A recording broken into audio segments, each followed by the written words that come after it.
The summary of Closing Deals, brought to you by Click-Through College. Chapter 1: The Art of Negotiation.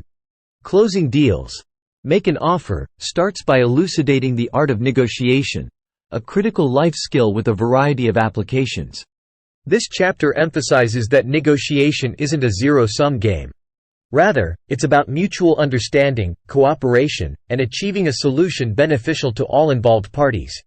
The first chapter guides readers to practice active listening, employ mirroring tactics, and demonstrate empathy, fostering a collaborative environment.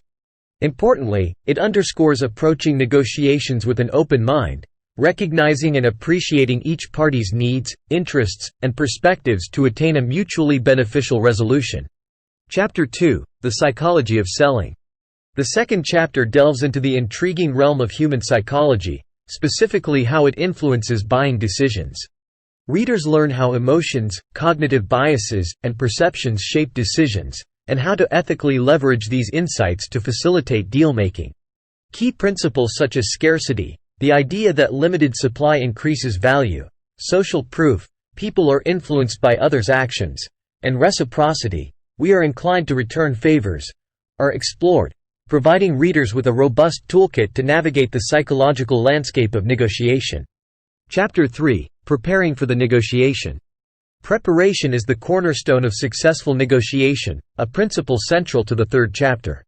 It stresses the importance of thorough research about your counterpart and understanding the market conditions, as well as defining clear objectives.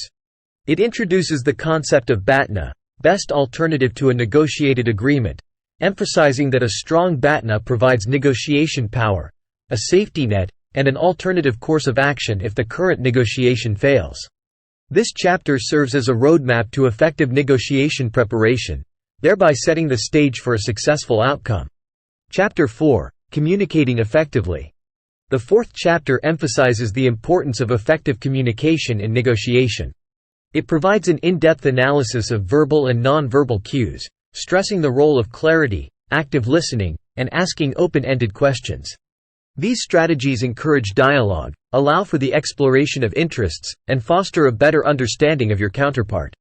Furthermore, the chapter highlights the role of tone, body language, and emotional intelligence in effective communication. By conveying messages appropriately and understanding others' emotional cues, one can build trust and create an environment conducive to positive negotiations.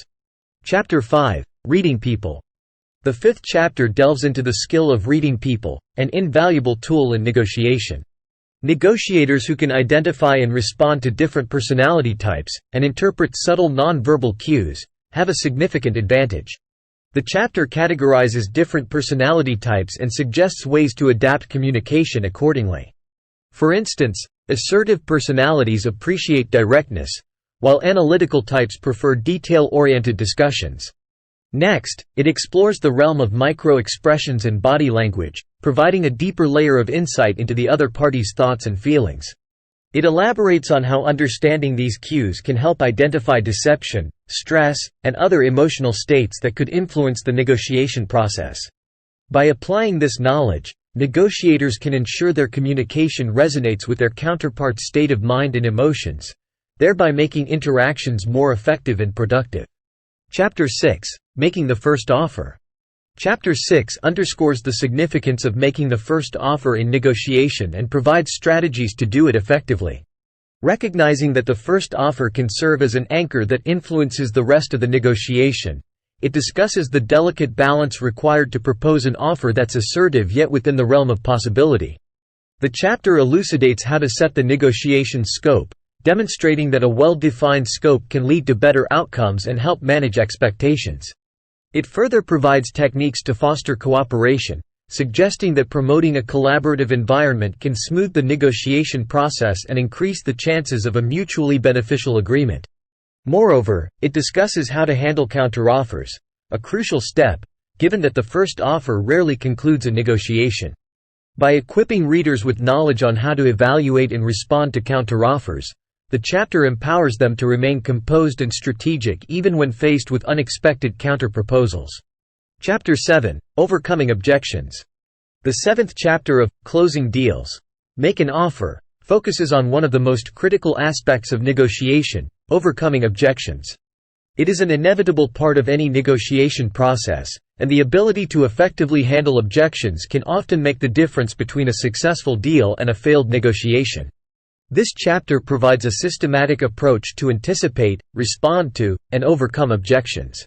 Techniques such as reframing, changing the context or perspective of an objection, cushioning, softening the impact of an objection, and using empathy to diffuse resistance are discussed in depth. By mastering these strategies, readers can transform objections into opportunities for further discussion and ultimately remove barriers to agreement. Chapter 8: Creative Problem Solving. Negotiations often encounter roadblocks that cannot be overcome using conventional strategies. The 8th chapter, therefore, introduces the concept of creative problem solving. This involves thinking beyond the confines of traditional negotiation techniques and finding innovative solutions that benefit all parties. Techniques such as brainstorming and lateral thinking are covered, encouraging readers to explore various angles and perspectives of the issue at hand. A central theme in this chapter is the idea of expanding the pie, where parties collaborate to increase the total value available for distribution in the negotiation. By mastering creative problem solving, negotiators can unlock new opportunities and achieve mutually beneficial outcomes in complex negotiation scenarios. Chapter 9: Ethical Negotiations. The importance of maintaining ethical standards in negotiations is the focal point of the 9th chapter. It highlights potential risks and dire consequences associated with unethical behavior during negotiations.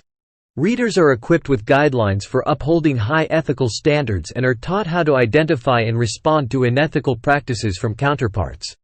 This chapter emphasizes that, although negotiations aim to achieve personal or organizational objectives, they should always be rooted in fairness, honesty, and respect for all parties involved. Ethical negotiations not only uphold an individual's or an organization's reputation but also foster trust, enabling long-term relationships and successful future negotiations. Chapter 10: Finalizing the Deal. Chapter 10 of Closing Deals. Make an Offer provides insights into the critical phase of finalizing a deal.